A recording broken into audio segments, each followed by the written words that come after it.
एक बार की बात है, किसी जंगल में दो बकरियां रहती थी, जिनमें एक का नाम रीना था और दूसरी का नाम मीना था। रीना बहुत ही सत्यवादी बकरी थी। वह रोज मंदिर जाती थी और उनकी पूजा करती थी। तो वहीं मीना बकरी भी मंदिर तो रोज जाया करती थी, लेकिन भगवान की पूजा करने नहीं, अपितु वह रोज मंदिर में जाकर रोज कुछ ना कुछ तोड़कर आती थी। वह बहुत ही निराशावादी बकरी थी। वह नास्तिक स्वभाव की थी। वह इतनी नास्तिक थी कि चाहे आंधी हो या तूफान, फिर भी वह मंदिर जाती थी बिना कुछ तोड़े, मानो उसे चैन नहीं मिलता था। इस कारण वह अपने नियम की सदैव पालना करती थी और रोज मंदिर जाती थी। लेकिन रीना बकरी स्वयं को श्रेष्ठ मानती थी। वह सोचती थी कि वह तो रोज मंदिर जाती है, इसीलिए भगवान उससे अवश्य ही प्रसन्न हो जाएंगे। वह आंधी तूफान वाले दिन मंदिर नहीं जाया करती थी, क्योंकि वह सोचती थी कि एक दिन मंदिर न जाने से भगवान कुपित नहीं होंगे। उसकी यह दिनचर्या पार्वती जी और शिव जी भगवान ऊपर बैठे बैठे देख रहे थे। तभी उन्होंने उनकी परीक्षा लेने का निश्चय किया। एक दिन जब मीना मंदिर जा रही थी, तब एक बाघ वहां आ जाता है। बाघ उसे बोला, ठहरो। यह सुनकर बकरी रुक जाती है। तभी बाघ बोला, कहाँ जा रही हो तुम? तब बकरी ने कहा, बाघ राजा, मैं मंदिर जा रही हूँ, कृपया करके मुझे जाने दो, क्योंकि मैंने सदैव अपने जीवन में मेरे कर्म को नहीं छोड़ा है। इसीलिए मुझे एक बार मंदिर जाकर लौट आने दीजिए, फिर भले ही आप मुझे खा लीजिए।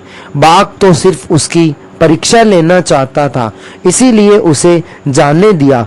थोड़ी देर बाद वहां से रीना, जो कि हमेशा पूजा किया करती थी और भक्ति में लीन रहती थी, वह वहां से गुजर रही थी।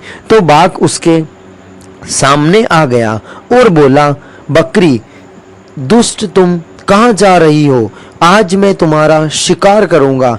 यदि तुम अपना जीवन बचाना चाहती हो तो पुनः लौट जाओ, कभी भी मंदिर के आसपास नहीं दिखनी चाहिए। बकरी बोली, धन्यवाद बाघ राजा, और वह वापस घर की ओर चली जाती है। रीना बकरी पूजा तो करती थी, लेकिन केवल बाहरी मन से। वह कभी किसी जरूरतमंद की मदद भी नहीं किया करती थी। कुछ सालों बाद दोनों बकरियों का निधन हो जाता है और वह दोनों यमराज के पास पहुंच जाती है। तभी यमराज रीना को नर्क और मीना को स्वर्ग प्रदान करता है।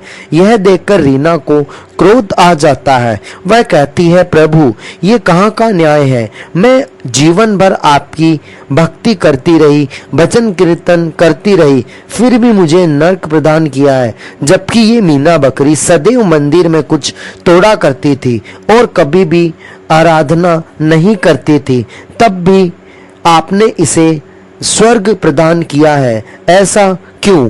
तब भगवान बोले, रीना, तुम्हें क्या लगता है कि ईश्वर पूजा अर्चना करने से प्रसन्न होते हैं? बिल्कुल गलत। नहीं, सोचो, याद करो, जब भी तुम पूजा करने जाती थी तो कभी किसी जरूरतमंद की मदद नहीं करती थी। एक दिन तुमसे जब उस खरगोश के बच्चे ने मदद मांगी थी तो तुमने उस पर ध्यान न देते हुए अपने स्वार्थ से काम किया था और अपना स्वार्थ रखा। जबकि मीना ने उसकी मदद की, साथ ही तुम आराधना भी पूरे नियमों से नहीं करती थी। इसीलिए अपने जीवन में तुमने किसी कार्य को नियमित नहीं रखा। जबकि इस मीना ने जिस भी कार्य को, चाहे वो बुरा ही क्यों ना हो, सदैव नियमित किया। यह सदैव मंदिर जाती रही, जिससे कभी भी चुनौतियों से मुंह नहीं मोड़ा। इसीलिए इसे स्वर्ग और तुम्हें नर्क प्रदान किया है। रीना अपने कर्मों से बहुत दुखी होती है, क्योंकि रीना जब भी भगवान की आराधना करती थी तो वह आंधी तूफान आने पर एक दिन से भगवान को क्या फर्क पड़ेगा, यही सोचकर रुक जाती थी, जबकि दूसरी बकरी चाहे कुछ भी हो वह मंदिर में तोड़ फोड़ करके जरूर आती थी। तो हमें जो भी कर्म हो सदैव और लगातार करना चाहिए, चाहे वे बुरे हो या अच्छे, हमें फल जरूर